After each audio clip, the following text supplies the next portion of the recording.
Alright, hey guys, and this is a tutorial.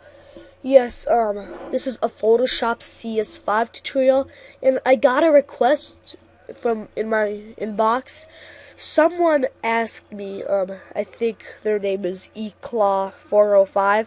Not sure if they have a YouTube, so maybe you could try to find that person, but I don't know why you would for any reason.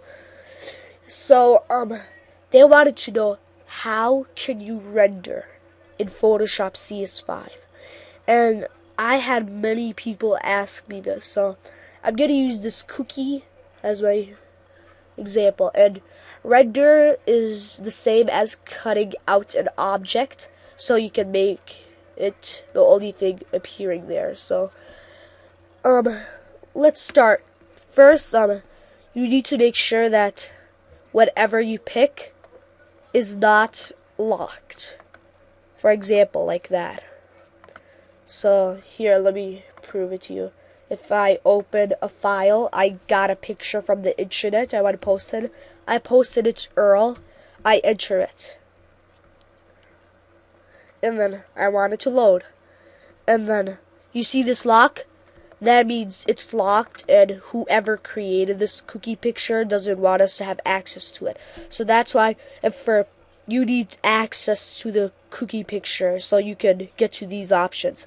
So that's why you should do this. You should actually go and open as smart object. That would remove the lock. Control V, that's to paste your URL. And now it's gonna open this. And now it's a smart object, it's not locked. Then rasterize its layer, and now you can do anything you want with it. So that's just something to teach you. Now first, the tools you will be needing are the zoom tool, and finally the hand tool. That's what I call it. So now you want to zoom in so you can see at least the approximate area of it. And you're just going to start off with the starting point. So just click with one dot. Oh, and Mac users, you need to do right clicking. So I know Mac doesn't feature right clicking, so like that. So I'm sure you need to go to edit and try to find the option. So please try to follow along, and hope this would help you. So let's just make a dot. Gonna go over here. Now you're thinking, I'm stupid that I did that. Well, here's the thing. You can click in the middle and hold the control key. That would make an arrow. See, look. Arrow, hand, arrow, hand, arrow, hand. Now you want to hold the control key and hold the middle. You can hold these to make them curve, but I'm obviously not going to do that. I'm going to hold the square, not the diamond. And then you could kind of shift it down. And you could also do it with these two if you want. And those. And remember, you don't have to get the whole area when you're zoomed in, because when you're zoomed in, it only shows precise vision. So maybe you may not see it from some point of view. So I may not speed this up since this would be fast. You would do that. Do it like that. Alright, and you see these shadows over here? If you want the shadows of an image you're trying to cut out, then I'm going to teach you how to do it after I make this cookie cut out. So put it in like that. Click it, drag down. Click it here, drag down. You want to click it here and drag down. You want to click it right over here, click it here, and then you want to drag down, and then you want to click it here, click it. Now if you're doing a hard picture, then I recommend that you take your time, because you should be patient with this. If you're patient with this way of rendering, then I'm sure you will have a better high quality picture. Right now I'm just speeding through to just make sure that you would get the whole point. So now, if you have tiny bumps, just go through them, go down,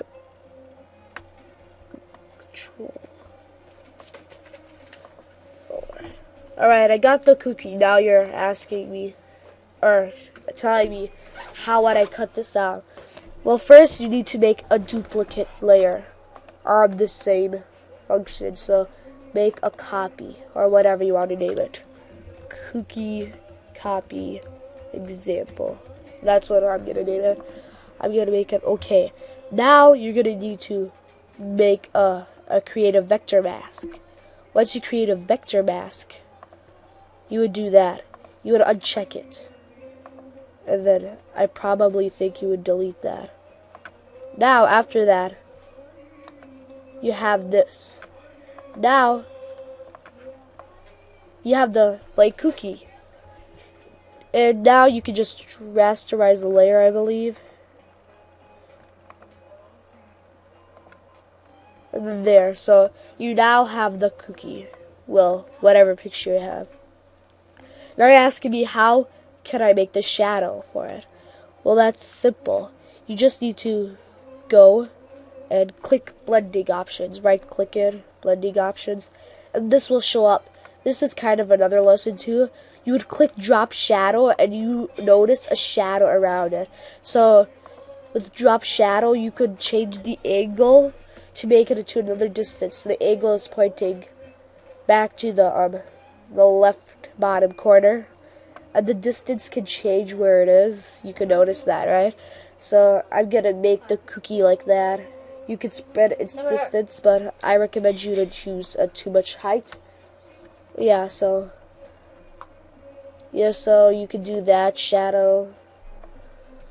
You can make an inner shadow as well at some distance, and then you can make it like zoomed in like that.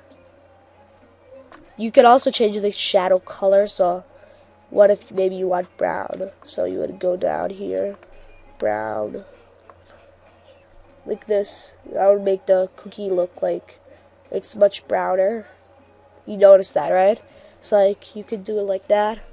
You could make a glow outside of it as well. So you want to make it glow. Here's the colors within them, but I'm not gonna do that.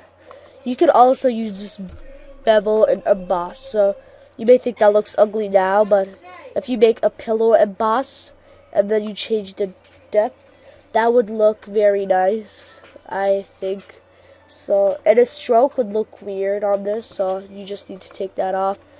And that's it, okay? And then you can now zoom out. You would zoom out this way. You would go to, click the minus, zoom out like that. And there you have your cookie. Now if you want to adjust something, you can go back here, right click the picture and click blending options. So I hope this helped you out. If you have any questions, you can answer me in the comments below. And I hope that this really did help you out. Thanks, and I may have this example on the description for download. So, see ya.